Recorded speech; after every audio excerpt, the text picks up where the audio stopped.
the Honorable Minister for Lands and Regional Government and Religious Affairs to take the podium.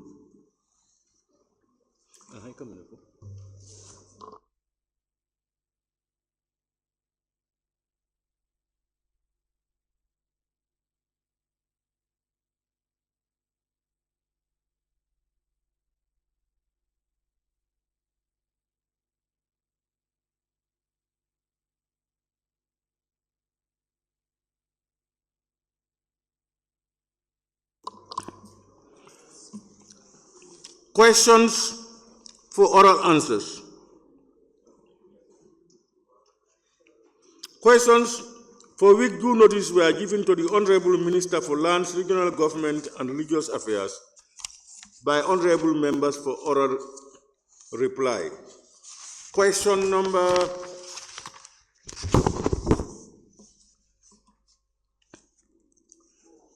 418 of 20 by the Honorable Member for Lower Salu.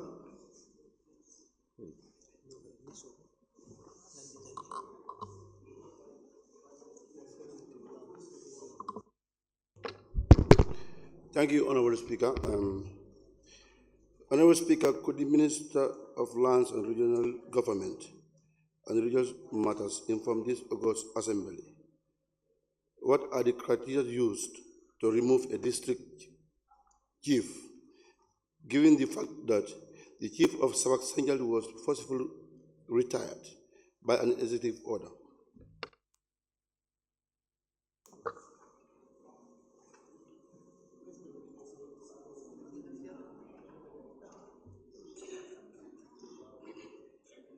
Honorable Speaker, a person shall cease to hold the office of SEFO on A, on his or her,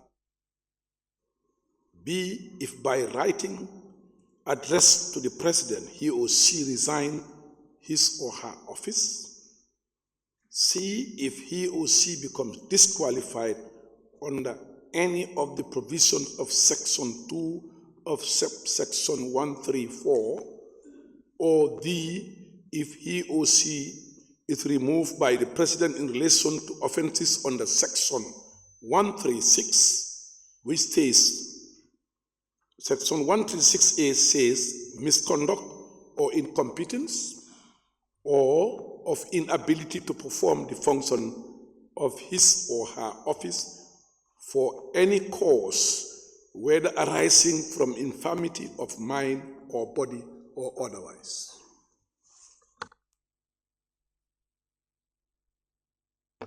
Thank you, Honorable Speaker. But the letter that was submitted to this SEFO, particular SEFO, there was no provisions that was mentioned in the letter. It was only executive order. Why? Mr. Speaker, I'm not in the mind of the President to determine that. Thank you. Honorable Speaker, here is not the minister, the President, because the letter was addressed from the local government minister that this was an executive order. And if you retire somebody, we expect the person that you retired is actual age of retirement. But the person that you are putting there should be under the age of retirement. But now in your letter, you have retired this CFO because of the executive order. But the person that is appointed is far older than the one that you retired.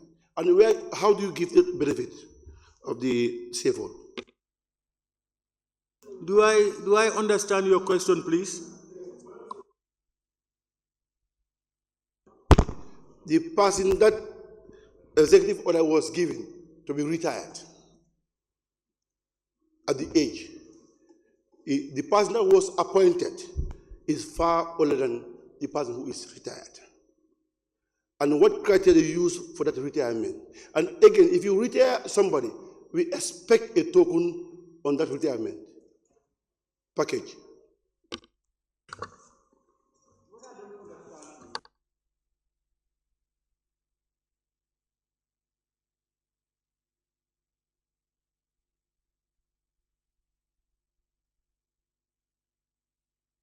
because the later captured, he is retired by an executive order.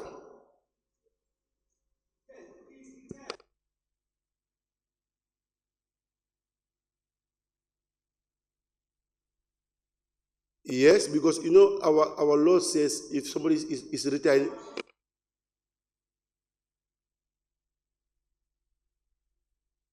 Yeah, no, it doesn't say so.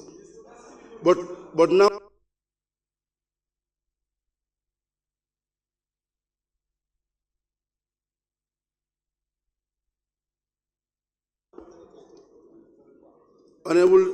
Honorable Speaker, you see, our coming in first from 2016, these are the things that are happening before. These executive orders. Honorable Speaker, what I'm trying to put across here is, if you appoint somebody based on reasons, but here the Constitution and the Standing Orders, the Local Government Act, I think we should be in line with our laws. And these are the supreme laws of the country. But you cannot retire somebody because of information that you gathered from different people. Now I am asking the minister.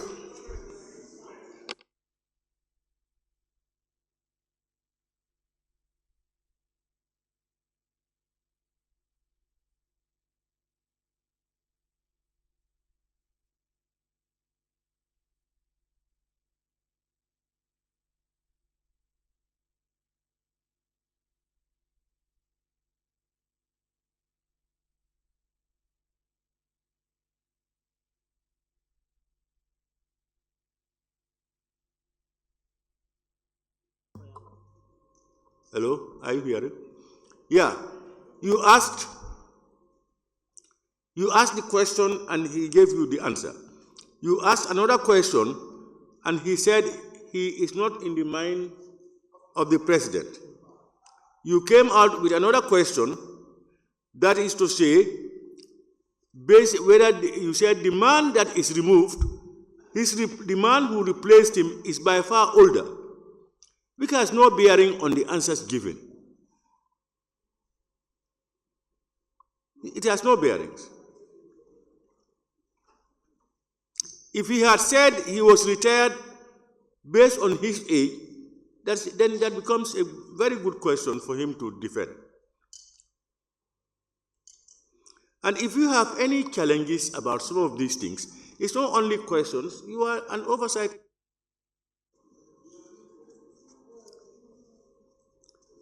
All right, and you have the supplementary. Pardon? You have done your 2 questions, Honorable. Pardon? He said what?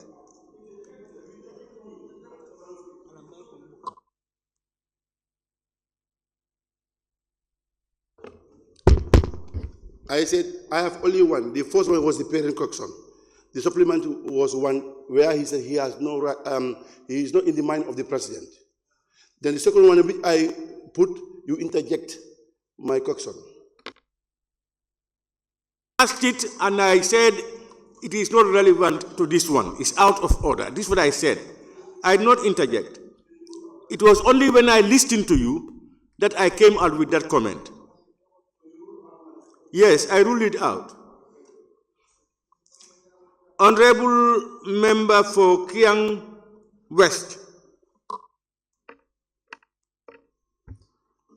Honorable Minister, on the 17th of September 2024, the said Sefo was relieved from duties, signed by Permanent Secretary Usman Kante, Ministry of Local Government. Honorable Minister, can you tell this August Assembly as to why this said chief was relieved from duties? Mr. Speaker, as I have quoted Section 136 of the Local Government Act, the President can remove a chief on these 2 provision subsection I have mentioned to you. And that is, let me repeat again, misconduct or incompetence, or of inability to perform the function of his or her office for any cause, whether arising from infirmity of mind or body otherwise. I would not know which of these was in the mind of the president when this executive order was being given. Honorable Member for Sami.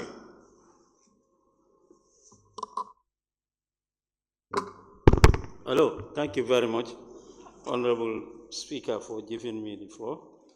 Honorable Minister, did your office come across with a written document in your office stating the forceful retirement by this SAFO? What? I don't understand you.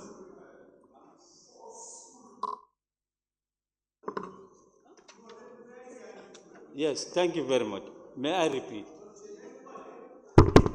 I'm saying that did the Honorable Minister come across with a letter in his office stating the forceful retirement of this SAFO?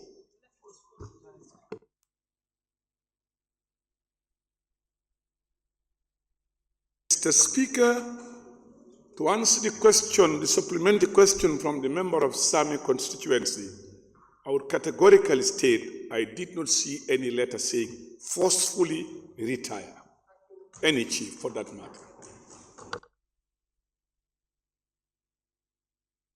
Thank you very much, Honorable Speaker.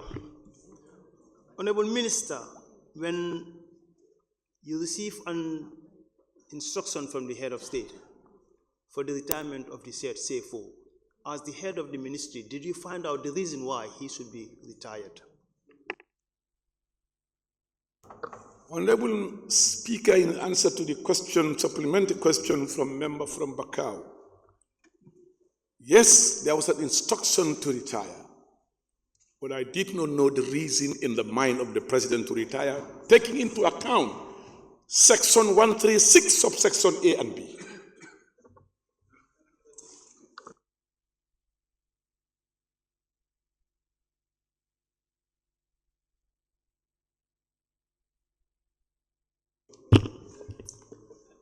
Thank you very much, Honorable Speaker. Honorable Speaker, the question is forcefully retired. And the chief cannot be retired without the minister knowing something about it. So for the minister to come and tell us that he does not know anything, when the recommendation should in fact come from the minister to go to the president, not from the president to the minister. It should be the minister in conjunction with the governor general to remove the chief. So what role did the minister play in removing this chief? Can we know the reason why?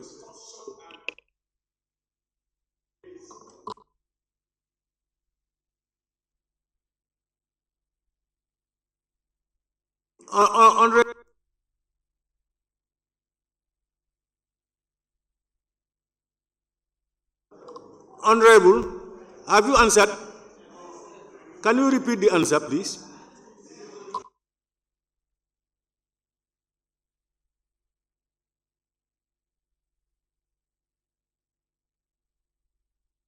Honorable Minister, can you repeat your answer, please? Repeat his question, sir. Can the honourable member repeat his question?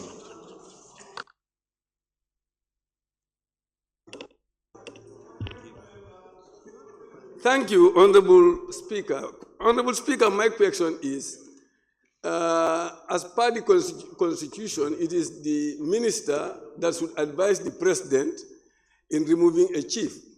But now the minister is here before us telling us the directive comes from the president instead of him. So what role did he play in the process of removing this chief?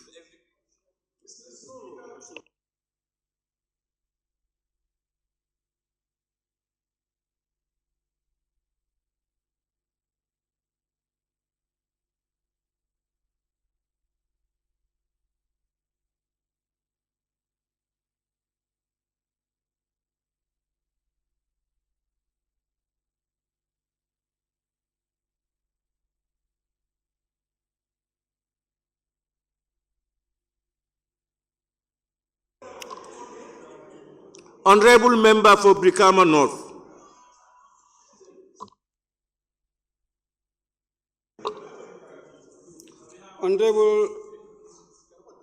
Honorable Speaker, thank you. Honorable Minister, part of the question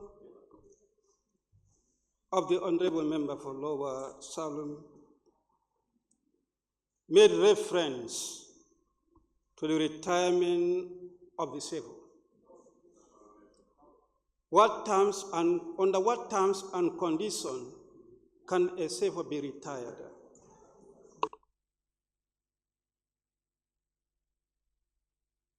Speaker, press it twice. Yes, okay. Mr. Speaker, I have indicated in section 135 and 136 through which the president can remove a chief, or a chief can be removed from office. Thank you.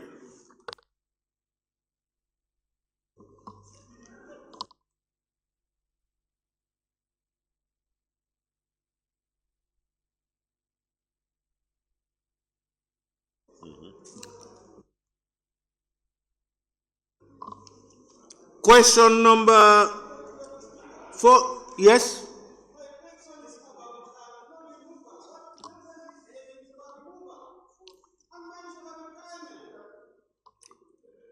You know, retirement, removal, expulsion, whatever, is all you are leaving the office.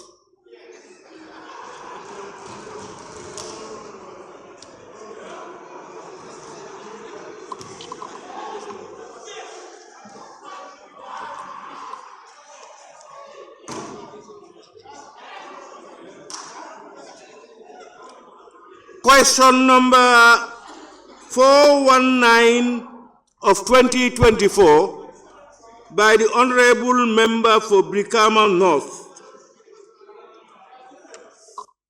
Thank you very much, Honorable Speaker. Honorable Speaker, it has been reported that the government property in Bakau, the Chief Justice residence, has not been given to the President of the Republic for his private residence, and that the construction work is in progress. Could the Honorable Minister for Lands, Regional Government and Religious Affairs confirm this report, and if yes, can he explain how and why this happened?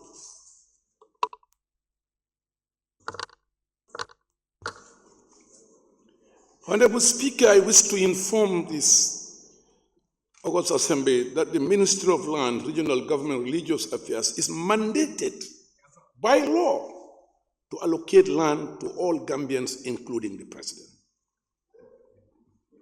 Regarding the land in question, it has remained unoccupied many years. Consequently, as the Minister exercised my statutory mandate to relocate the land as deemed appropriate to Gambians.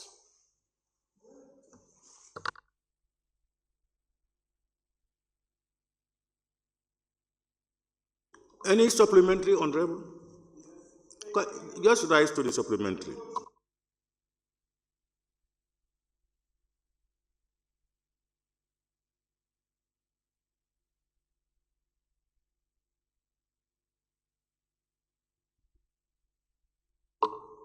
The minister indicated in his response that he is mandated by law to allocate land to any Gambian. Can the minister give us the relevant provision of any law that he is relying on based on that mandate? Mr. Speaker, let me inform the member for Brikama North and Mayotte that I'm the chief land officer in this country. And the powers are vested upon me to decide who to be allocated where and when. And I've exercised that power. Honorable Speaker, the minister is dodging my question. If you term to be a chief land officer, fine, that will be based on a relevant law. My question is the relevant law that you refer to that you said you derive your power from, not the title that you are having, is the law I'm asking. Mr. Speaker, I would ask the honorable member to give me time and I will get back and quote him the relevant section and supply to this August body, as he have requested. I don't have it off memory in my head now, but I'll do so.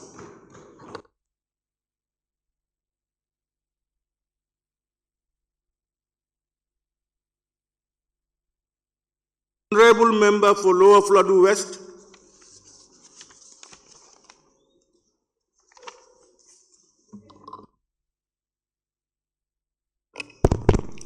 Thank you very much, Honorable Speaker, for giving me the opportunity to ask this question. When we're talking of land allocation, I want the Honorable member to furnish us those people, Honorable Minister, to help us later to get us those National Assembly members that were also accorded lands, and those families that have been allocated father, mother, sister, brother. We want to know those lands. Thank you. That is a substantive question. Honorable member.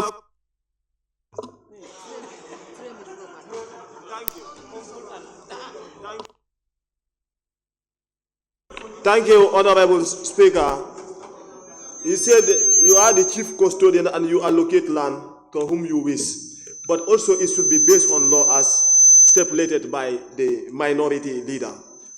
Now, Honorable Minister, why do you leave people going around without lands when you have land at your disposal? When the president have land in Mankamankunda and construct his house there, you allocate him land and leaving the rest of the Gambia without land.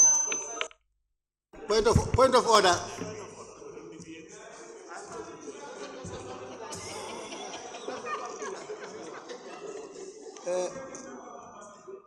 Point order 43.4. Any substantial question shall not be in order introduces matters not included in the original question.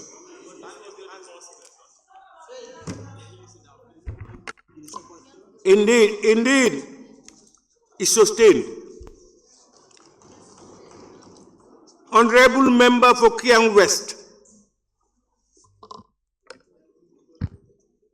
Honorable Minister, as the chief land officer in the Gambia, just as you indicated, I think the provision that you've relied on to reallocate the said land in question should be very simple to tell us.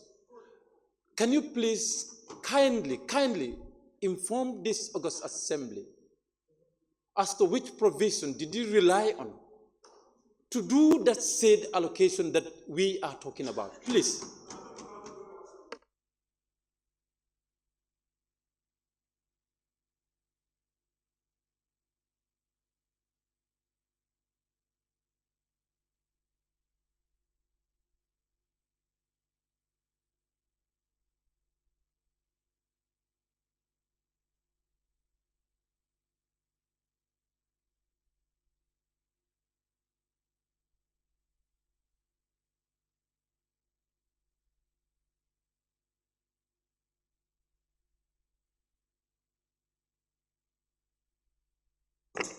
No, we don't. Thank you very much, Honorable Speaker. Honorable Minister, you've indicated that legally, the President had the legal mandate to be allocated land. But when also you've indicated that you are mandated to allocate land to any Gambian. We have nothing against that, but the land that is being allocated to the president legally, is it advisable for you to do that? I've done my homework and it's legal and justified in accordance with law. Honorable member for Fonyi Kansala.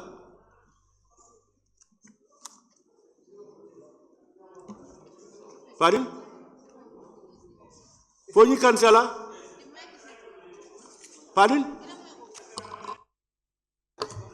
Come here. Come here. Okay, all right. Huh? Come here.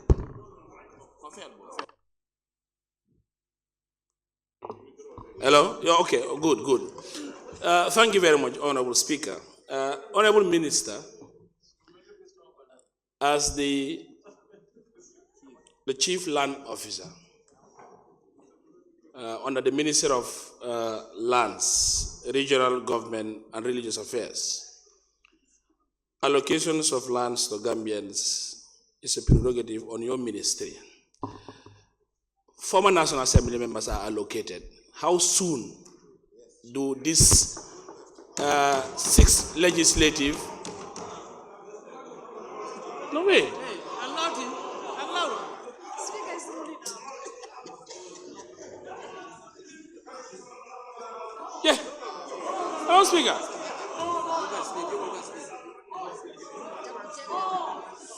Aljam Fabula.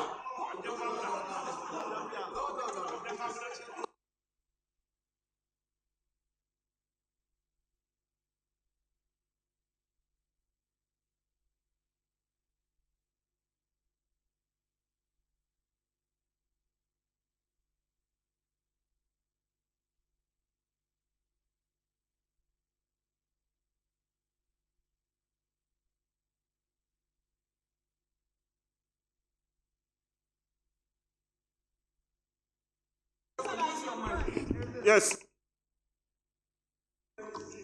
Question, you are not hearing me. Are you hearing me now? All right. Question number 420 of 2024 by the Honorable Member for Brikama North.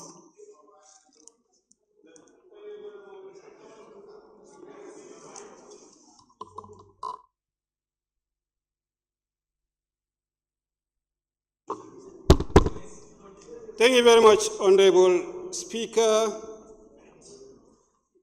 Honorable Speaker, could the Honorable Minister for Lands, Regional Government and Religious Affairs confirm to this August Assembly whether the investigation surrounding the allocation of parts of Kamalo to private businessmen or individuals has commenced?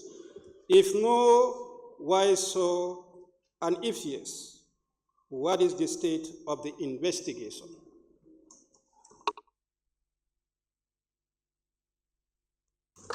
Thank you, Mr. Speaker. In fact, the answer before me has been overtaken by events. The report is on my desk. I was dealing with it this morning, and tomorrow we are continuing to deal with it, and hopefully by next week we would publish all the actions to be taken on this, in the outcome of this investigation.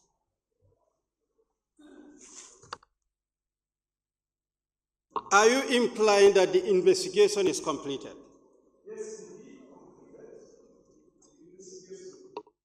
Is completed, and our ministry sought for legal advice, legal opinion from the Minister of Justice. We've received that, and this morning I started deliberating on this report. As I was on the report, I was notified to be in Parliament, and I adjourned that meeting. And I hopefully by the end of next week, this thing would be history, inshallah. And again, does that imply that the Parliament will be provided exclusively the report? But we'll also have a press briefing for the Gambian people to know what happened, fully informed, as per the doctrines of this government, being transparent and open to the people. We'll do exactly that. Question number. You have somebody? Honorable Member for Lower Saloon.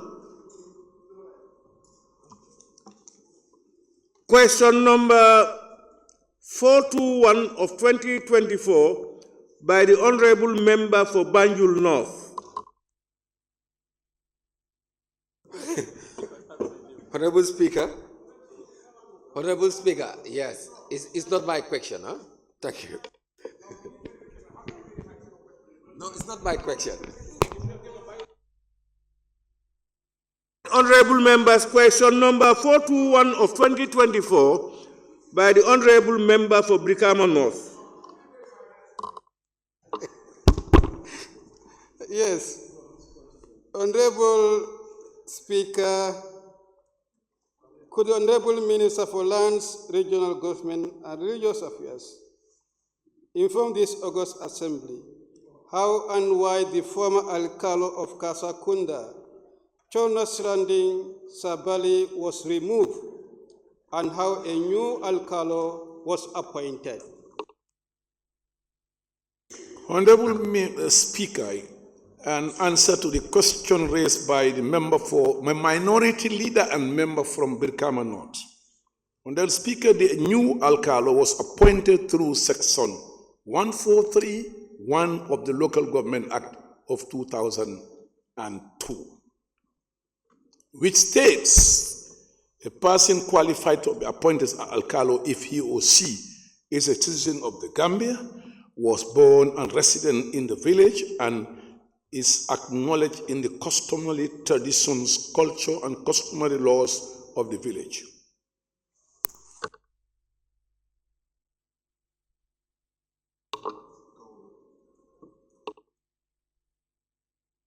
Honorable Speaker, this one phase of the question. The first part is making reference to the removal of the former Alcalo. You are silent on that. And on this first part, you made reference the customary and traditions. Did you follow that tradition and custom in appointing the new Alcalo? The advice I received from those responsible with all the letters communicated to me through the chief and governor, we went exactly by that. Can you answer my first part and to add the documents that you make reference to, can you later provide that to the National Assembly? Endeavor to follow and to meet up requests of this August party.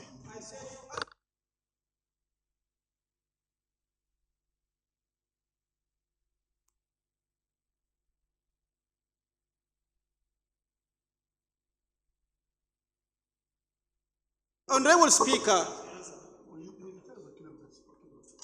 I remind the minister that the first part of my question is not answered. He only made mention of the appointment of the new Alcalo, but the removal of the former Alcalo, he's silent on that. Mr. Speaker, may I remind the honorable member for Brikama and minority leader that the removal was based on recommendation received from the governor and chief. The appointment of the current Alcalo was also based on their recommendation.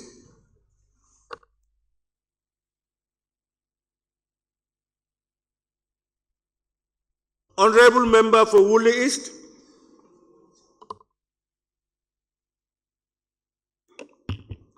Thank you very much, Honorable Speaker. Honorable Speaker, would the minister tell us whether he is aware that a very large number of the community of Kasakunda actually contest the appointment of the new Alcalo as being very young and that could not lead the community as stated in the Constitution?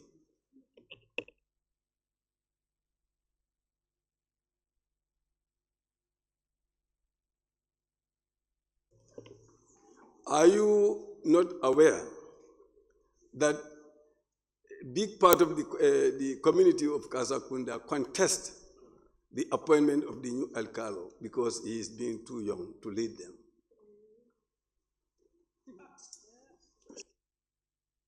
Speaker, Honorable Speaker, let me inform the honorable member for Woolly East. Almost 90% of all Alcaloship appointed usually get a petition that comes with it after the appointment. However, our ministry goes by the law and strictly by the law in making these appointments.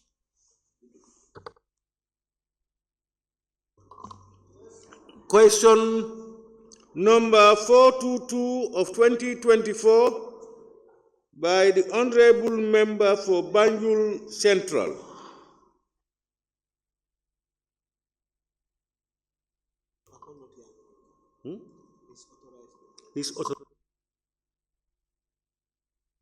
I understand Banjul North is authorized to ask the question on his behalf. Thank you very much, Honorable Speaker. Honorable Speaker, on behalf of the member for Banjul Central, Honorable Speaker, could the Honorable Minister for Lands, Regional Government and Religious Affairs furnish this August Assembly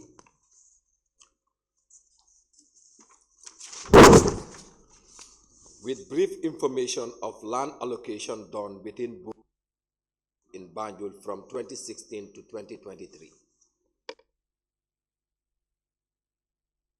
What is your question number? Can you refer to the question number again? I have the answer here. Just let me.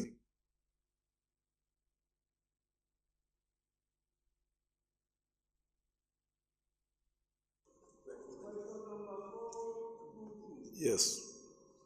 Yes, Mr. Speaker, in an answer to the question raised by the member for Banjul South, am I right? Banjul Central, I wish to inform this August Assembly that there was no land allocation done within Bone Road area for 2016 to 2023. The existing development at Bone Road were allocated before 2016 by the Banjul City Council.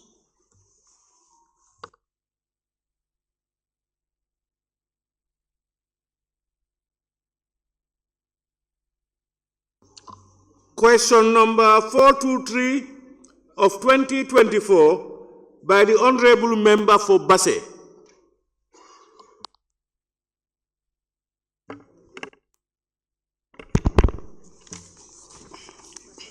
Thank you, Honorable Speaker. Honorable Minister.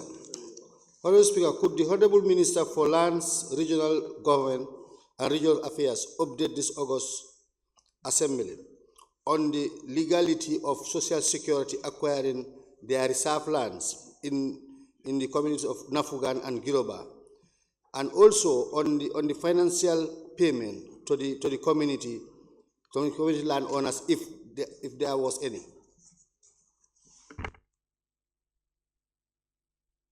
Honorable Speaker, may I inform the Honorable Member for Basse constituency at this August body that the Social Security and Housing Finance Corporation was established by an act of parliament mandated to provide affordable shelter to Gambians across the length and breadth of the country on sustainable basis. Nagufan and Jiborokuta sites have been acquired for this purpose through the government of the Gambia under the Ministry of Lands through Land Acquisition and Compensation Act of 1991. The Department of Lands and Surveys did valuation of the land for compensation payment for the two sites. The process of payment of compensation to the affected landowners is progressing well, and bank account details of all the affected landowners for Nagafugan and Jiborokuta with the cooperation of these respective communities have already been documented for a direct and more transparent payment of their compensation monies.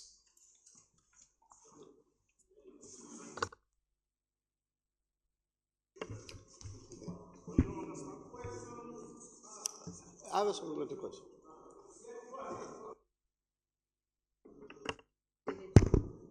Honorable Minister, if there is any documentation between the Social Security or Ministry of Local Government and the community, please, can you furnish the August Assembly with these documents? I will always endeavor to accede to the request of this August body.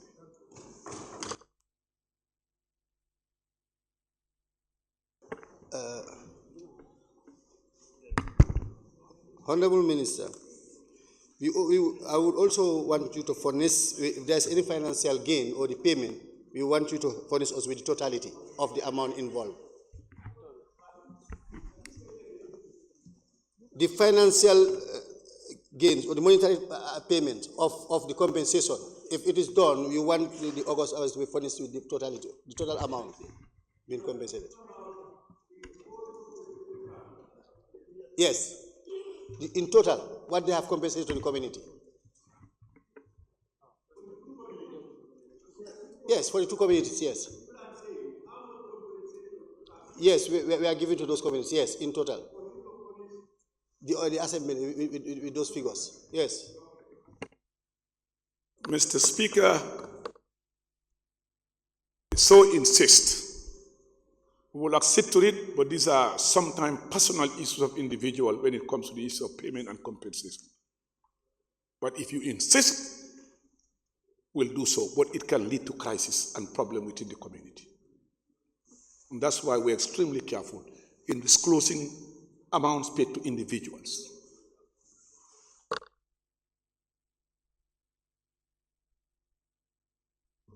Honorable member, do you still insist on or you give up?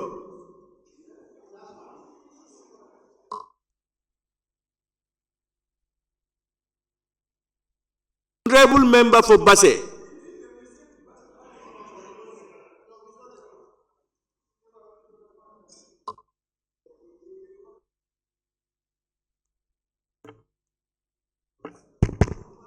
Being the National Assembly member for Basse constituency, I'll be in his office to request this information.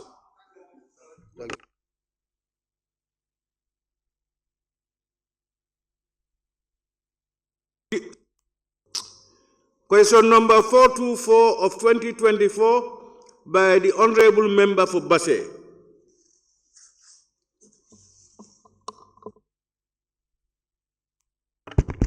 Thank you, Honorable Speaker.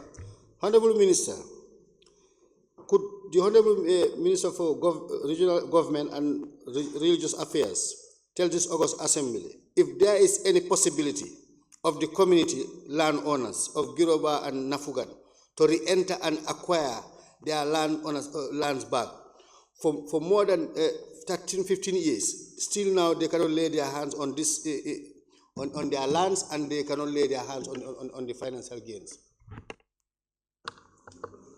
Honorable Speaker, may I inform the Honorable Member for Basse constituency and this August Assembly that the lands are not in dispute.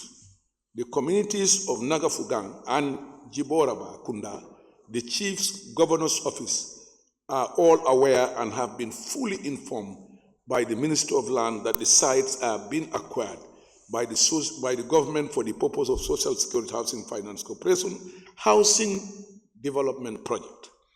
The Ministry is now at the final stages of completing the acquisition process for the sites. The communities were fully engaged when an environmental and social impact assessment of the suit sites were conducted and validation of their reports.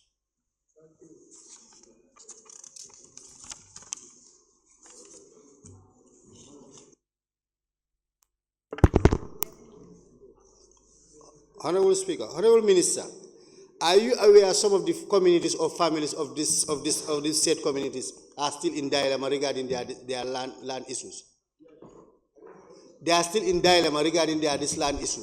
Are you aware of it? Well, let me further say the leasing of the Nagafu and Jiboro Kunda site has reached an advanced stage. The ministerial consent was granted to lease the site to Social Security Housing Finance for a survey fee of 4.7 million, which is paid to the effect for preparing lease plans which have been signed by the corporation and now wait for my approval.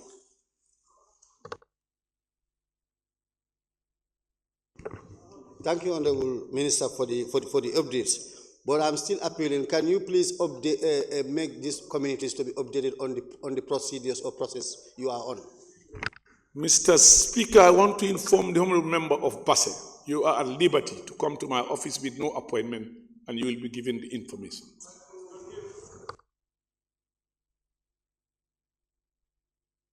Question number 425 of 2024 by the Honorable Member for Sandu.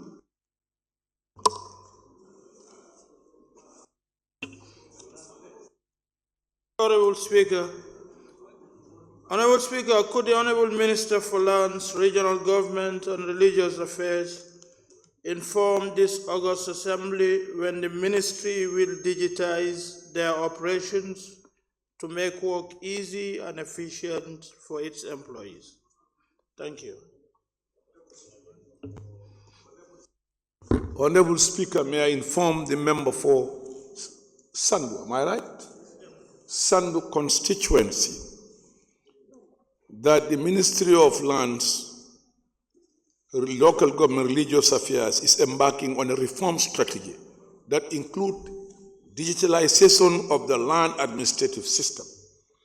As such, the ministry secured funding from the World Bank through the Giraffe project to support the establishment of a digital land information system that will combine geospatial parcel data with ownership information and make land data for land use planning and disaster risk management. It will finance re-engineering of existing land administration processes and development of a basic land information system. It will also focus on re-establishment of geodetic reference network.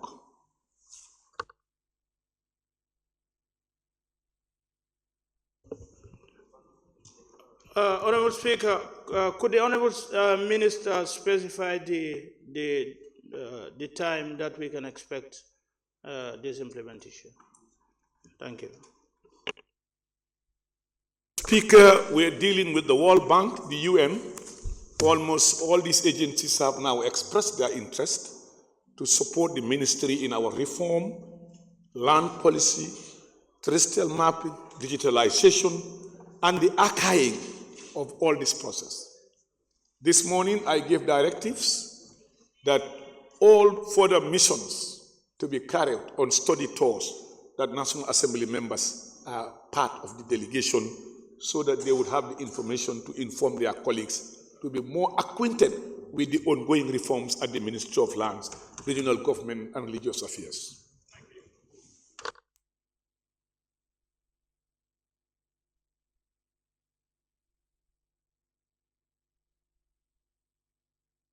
Yes, Honorable Member for Fonyi Bintang. Thank you, Honorable Speaker.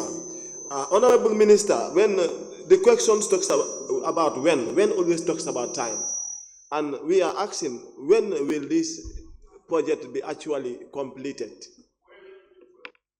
The project can go for 2 years, but we believe by April next year, the first draft of the policy will be rolled out. And there are a lot of other interlocutory projects within the project to transform the ministry at a level that Gambians can feel more comfortable with land managing and land usage in this country.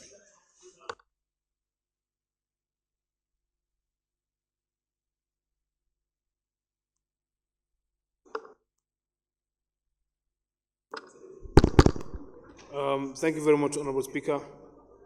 Honorable Minister, indeed, we want to salute the vision of the ministry. Is the ministry also taking it in line in terms of capacity building of its staff in the modern days technology to give them requisite knowledge on digitalization of the ministry? May I inform the minority leader and member for Kantora constituency, majority leader, member for Kantora constituency, that is key in our reform program. And the World Bank have accepted us to engage in internship of almost 100 students, specialized at a different stage every year, a number, to be trained and be given one of the best universities, best scholarship, so that we have people, men and women, to man this ministry in the future to avoid what we have suffered the last 60 years or so. And that program is on course. And we are grateful to the government of the Gambia and the World Bank for coming with those great initiatives.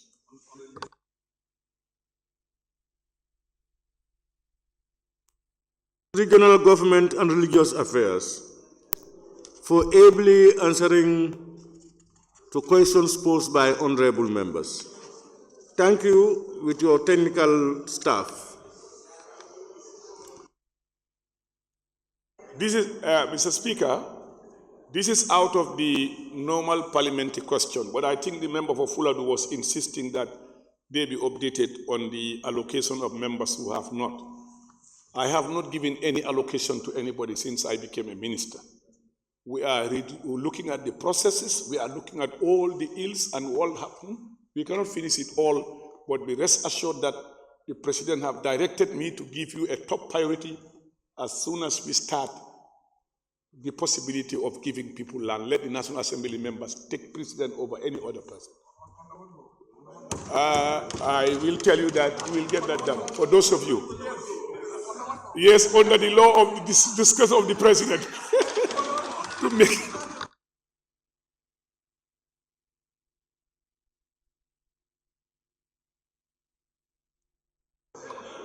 Honorable Minister, is that on records or off records?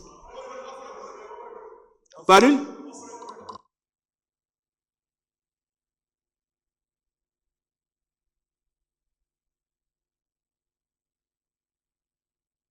Okay, thank you very much. Honorable Minister. Honorable Minister, you are now released. And we thank you for responding to, answering to honorable members' questions. And honorable members, may I also take this opportunity to thank all of you for a job well done. In fact, I can raise my hands and say we have conscientious, hardworking, and patriotic parliamentarians. You were here yesterday from morning to around midnight, only for you to be able to come to assembly again to do today's business is indicative of your commitment to work and to the people. I want to thank you, and I'm sure Gambians appreciate that.